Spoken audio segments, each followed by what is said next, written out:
Okay, this is the Commonwealth situation, June 14th, basically just moving up again.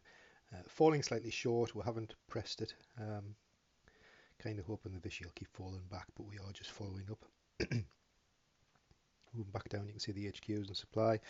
Really successful roll for the Commonwealth this turn. They got the maximum supply, which is 3 SPs and 2 T. So that was a great roll. They also managed to roll again for replacements, which was quite phenomenal. So 2 great rolls.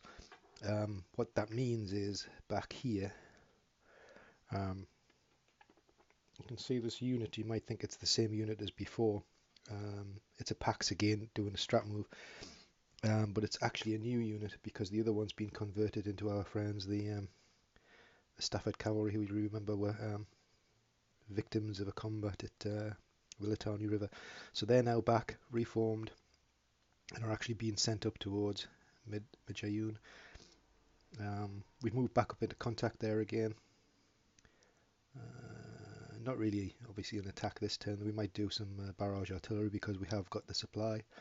But the big thing probably is over here at the coast, where you can see, because the Vichy attack was unsuccessful and they basically just retreated 1 hex, it gave an opportunity for the Commonwealth to push forward, and they've effectively trapped the 4th Tunisian Cavalry unit there in the Light Hills. Commonwealth also rode successfully for the Royal Navy, so both the ships are on standby. So I think at the end of this movement phase, probably what will happen is the Royal Navy will barrage the Lair stack, and then where you can see that 523 medium artillery, they and the other artillery unit it's stacked with will shell the 4th Tunisian as a prelude to the attack. So that should be interesting. Okay, so I've laid the Vichy units out on the map there in the sea for you to see. We've got 2 regimental equivalents there, so 4 different battalions making up 2 regimental equivalents. That means there'll be no shift for density. Greater than 1 up to 3 is no shifts. The cruisers is a 6, or the cruisers are a 9, the destroyers are a 6, so total of 15. That puts us on the 12 to 16 table, and likewise the terrain is open terrain, so there's no shift for terrain, so it's essentially a straight roll on the 12 to 16. We roll a 7, and a 7's a DG, which is probably what everybody was after, or probably what the Commonwealth were after, certainly not what the Vichy were after. So that's the prelude, if you like, to the attack.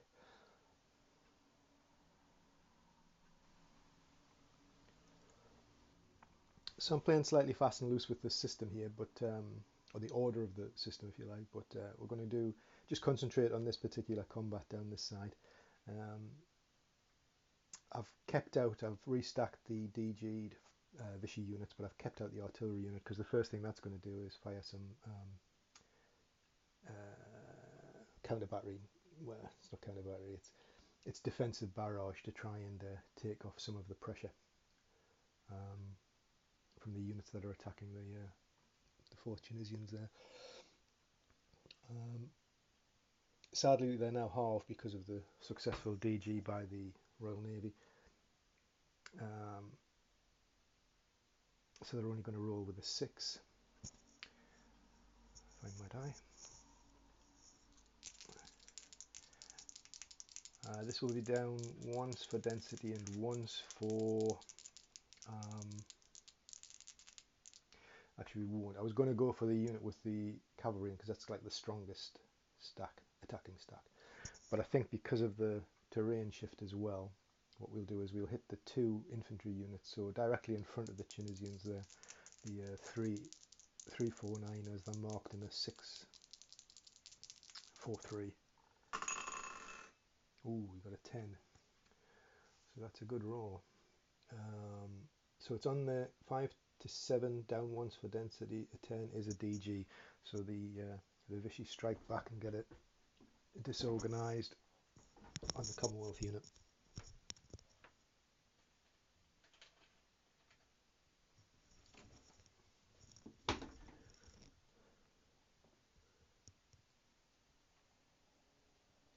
drop that in there. Okay, so now we can do the main combat. I'm just going to mark, because that would have cost the Vichy 2T of supply, obviously, to fire that. And it's going to cost them another 2T to defend. So I'm going to mark that up as a 4. In fact, I've got a 4 there. I've got a full 1 SP in Beirut, so I'll just take that off. That solves that one quite quickly. The turn would ship back to the Commonwealth, and the first thing they would do is barrage with 11 barrage points against the Vichy stack. It's in Light Hill, so it gets both the shifts, so it's got 2 shifts off. Again, the Commonwealth are essentially looking for a high roll. It's a poor one for the Commonwealth, because they could have done with that, because obviously that's quite a strong stack, that. 9 strength points and an action rating of 3, which, because of not getting the DG, hasn't been reduced at all. I'm just going to take off 2T off the Commonwealth in Haifa for that barrage. So what have we got? We've got 8, 9, 10, 11, 12 and a half, 13, 14, 15, 16 and a half, 28 and a half, because the armor's doubled.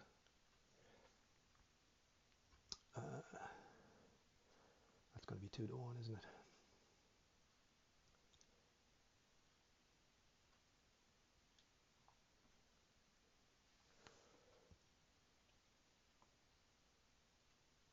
It is just 2 to 1. And again, in terms of action ratings, we're on as even. So this is a big shout for the Commonwealth. I suppose they've got the stuff in place to take the losses and force the retreat, which is all they kind of need to do. So, surprise first of all. Wow. Going the Commonwealth's way. You can quite see that. So that's 10. I was using the white and the red as the die rolls and the 4 as the shift. So 10 is attacker surprise and 4 is 4 shifts. So instead of being 2 to 1 in the open, we move up to the 7 to 1 in the open. So that's definitely going to help the Commonwealth along the road. I say still no action rating modifiers, but all they need to do is get a good roll here. Unbelievable. It's a 12. A 12 at 7 to 1 is an AE3 DL2 or 2DG. So if we break that down, it means that all of those, right, okay, I was going to say all of those units now have an AE3. They don't, because we're fighting with more than 2 stacks, so you don't get exploitation.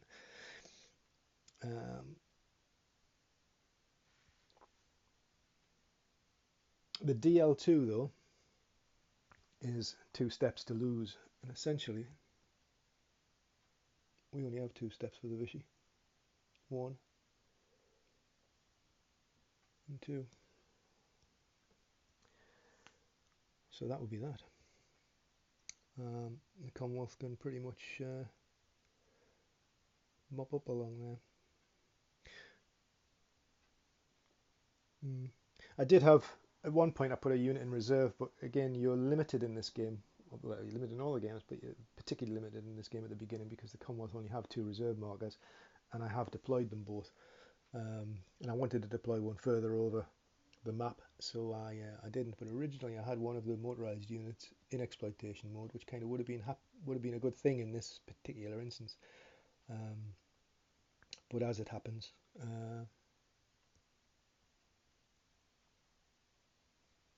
that hasn't really sort of worked out. Interesting, I think that the key unit really there was, and I think I mentioned them at the beginning of the game, was not having a great campaign, the Scots Greys. So the Scots Greys there really were the unit that kind of pinned those 2 units in place. So even if the result hadn't been as high, if they'd had to retreat, they would have been retreating into a ZOC. So again, they would have probably suffered more step losses, a bit like happened to the Commonwealth of Bemidji. So that was quite a successful attack for the Commonwealth, and they're making progress there. I think In the previous Vichy turn, we had 3 units from the 24th mixed um, as reinforcements, and I actually chose to split them down. So I don't know if you can quite, yeah, you probably can see it just on the map there. There's the unit which is a 314. That's one of the 24th mixed units, and I broke them down and sent one to each HQ to act as a tactical reserve for each of the HQs. And that's now looking like not such a good idea. I think the Vichy's going to have a bit of a rethink here, because the coast's looking distinctly threatened. We're going to have to do something to shore this up.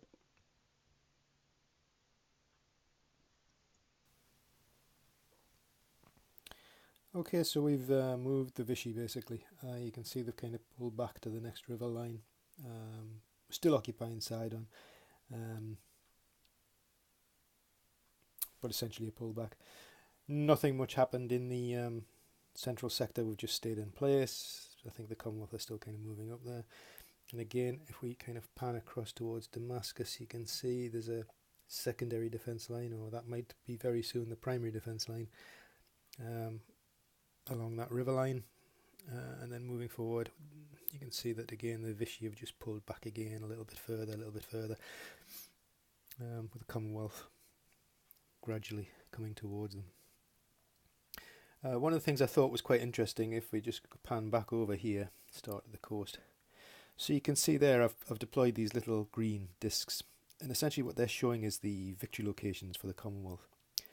We're about to start turn 15, which means we've played 5 turns. 1, 2, 3, 4, 5. Yeah, we will have played 5 turns at the end of turn 15. If this was the preliminary part of the campaign, that means you're halfway through. You've got 5 more turns to go. Now these green discs are the victory locations, as I've just said. So you can see we're halfway through. We're only just really approaching. I was just going to scan around. You can see there's sort of 3 on this coastal stretch. Obviously further up that road is Beirut, which you can just see in the darkness there, sorry. But Beirut is a special in that if you capture Beirut, that's it, game over automatically. But if it's a more balanced game, you're looking for victory locations, so you need to be capturing these green dots. If we come back in the central area, again you can see there's one on Majayoun. That village in behind has Bayer, and then another one further back, another one at the junction, another one again where we put that little depot with the Levant unit, and then of course Damascus itself. Now you need quite a few of these to make a game of this. So the Commonwealth, for all we're saying they're doing really well, they're not, because they've got an awful lot to do still to get to, well, even to get to a draw, there's a lot to be done, because the victory is purely on locations. So just thought that would give an insight into the work still to be done. Okay. I guess what we could do is we would quickly, if we said it was the end of the turn, because I think we're there. Just in passing, you'll notice the airfield's empty again. The Vichy did once again raid the airfield. Again, the fighter drove off the defensive fighters, so the Vichy was successful in the air, but again, no losses. And once again, the bombers came, didn't get hit by flak this time, but also once again failed to do any damage to the air units at the airbase. So they aren't quite swinging it the way they would have wanted to. As I said, reasonably shortly, there's quite a heavy deployment of units for the Commonwealth, including quite a few RAF units. So the air war may change again very shortly. So, usual pattern, Commonwealth first.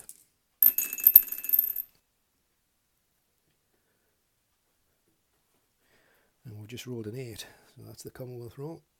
Now the Vichy roll.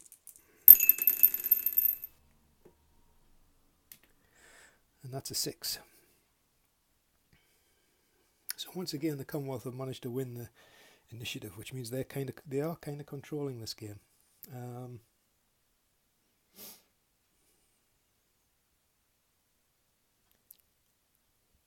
And actually, I think because there's no great reason for them to push at the moment.